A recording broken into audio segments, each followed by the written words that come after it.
Exercise 3.8ல 4th some பார்க்க போகிறோம். இப்போ இந்த 4th சம்மில் இங்கே பாருங்கள், இது எல்லாமே பெரிய நம்பராக இருக்குது, பார்த்து பயந்துடாதீங்க. இது ஈஸியாக போட்டுடலாம். இப்போ நம்ம சம்மை எடுத்து எழுதிக்கலாம்.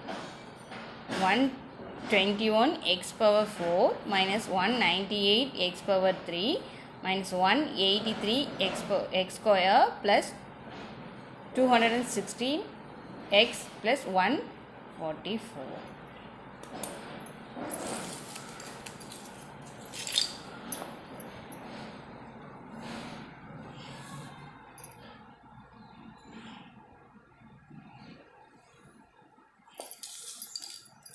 இப்போ 121x power 4 எப்படி எழுதலாம்?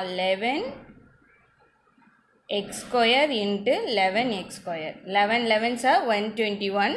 அப்போ x power 4 x square பிரிச்சிருக்கேன். So இங்கே 11x square, இங்கேயும் 11x square.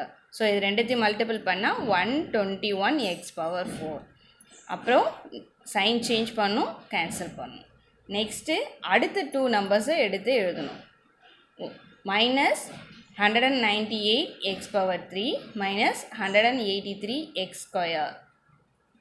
இப்போ 11x square 11x square add பண்ண என்ன கிடைக்கும்? 11 + 11 என்ன வரும்?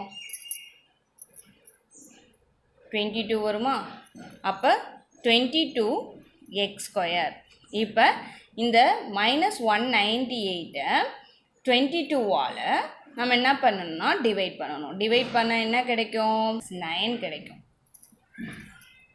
அப்புறம் x power 3 x square, x power 3 x square cancel பண்ணால் x கிடைக்கும். ஸோ -9x மல்டிபிள் பண்ணணும்.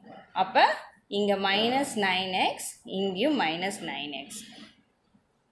ஃபஸ்ட்டு -198 22ஆல் நம்ம டிவைட் பண்ணால் -9 கிடைக்கும். அதால் தான் நம்ம மல்டிபிள் பண்ணணும். அப்புறம் x க்யூபையும் x ஸ்கொயரையும் டிவைட் பண்ணால் x கிடைக்கும். இந்த நம்பரால் தான் இந்த நம்பரை டிவைட் பண்ணணும். இப்போ -9xஆல் 22 மல்டிபிள் பண்ணால் என்ன கிடைக்கும்? 9 2s are 18. அதே நம்பர் தான் 198 கிடைக்கும். -198x cube minus 9 9s are 81. So plus 81 கிடைக்கும். நெக்ஸ்ட்டு சைன் சேஞ்ச் பண்ணணும், இது கேன்சல் பண்ணணும். இப்போ இது ப்ளஸ் இல்லை மைனஸ். ஸோ மைனஸும் இருந்தால் ஆட் பண்ணணும், சப்ராக்ட் பண்ணக்கூடாது, ஆட் பண்ணணும். அப்போ என்ன கிடைக்கும்? 264. இங்கே மைனஸ் சிம்பிள் போடணும், ரெண்டுமே மைனஸ்ன்றதுனால இங்கே மைனஸ் சிம்பிள் போடணும். நெக்ஸ்ட்டு எக்ஸ் ஸ்கொயரை எழுதிக்கணும். Next plus 216x plus 144. அதை நம்ம கீழே எடுத்து இறக்கி எழுதிக்கணும். அடுத்தது இப்போ -264. இப்போ இங்கே என்ன இருக்குது? 22x ஸ்கொயர் அப்படியே எடுத்து எழுதிக்கணும். -9x -9x ஆட் பண்ணால் -18x. 22ஆல் டிவைட் பண்ணணும். -264 22ஆல் 12 கிடைக்கும். ஓகேங்களா? அப்போ -12 -12ஆல் மல்டிபிள் பண்ணணும். இப்போ -12ஆல் 22x ஸ்கொயரை மல்டிபிள் பண்ணால் -264x ஸ்கொயர்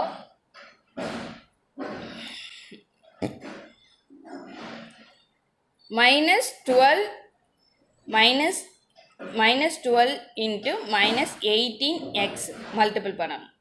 -12ஆல் -18x மல்டிபிள் பண்ணால் அதே தான் வரும் உங்களுக்கு, ப்ளஸ் 216x. 12 into 12 144.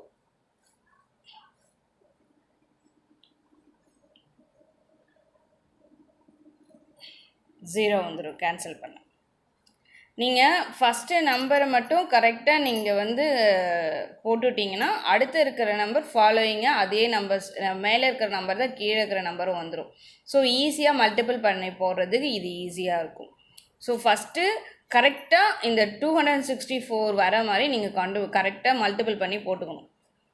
அதுதான் கண்டுபிடிக்கிறது ஈஸியாக இருக்கும். ரிமைனிங் இருக்க நம்பர் ஃபஸ்ட்டு நம்பர் கரெக்டாக வந்துச்சுன்னா அடுத்து இருக்கிறதெல்லாம் கரெக்டாக ஈஸியாக மல்டிபிள் பண்ணி போட்டுடலாம். ஓகேங்களா? Therefore root of 121 x power 4 minus 198 x power 3 minus 183 x square plus 216 x plus 144. இதோட ஆன்சர் என்னது? 11 x square minus 9 x minus 12. இதுதான் இதோட ஆன்சர்.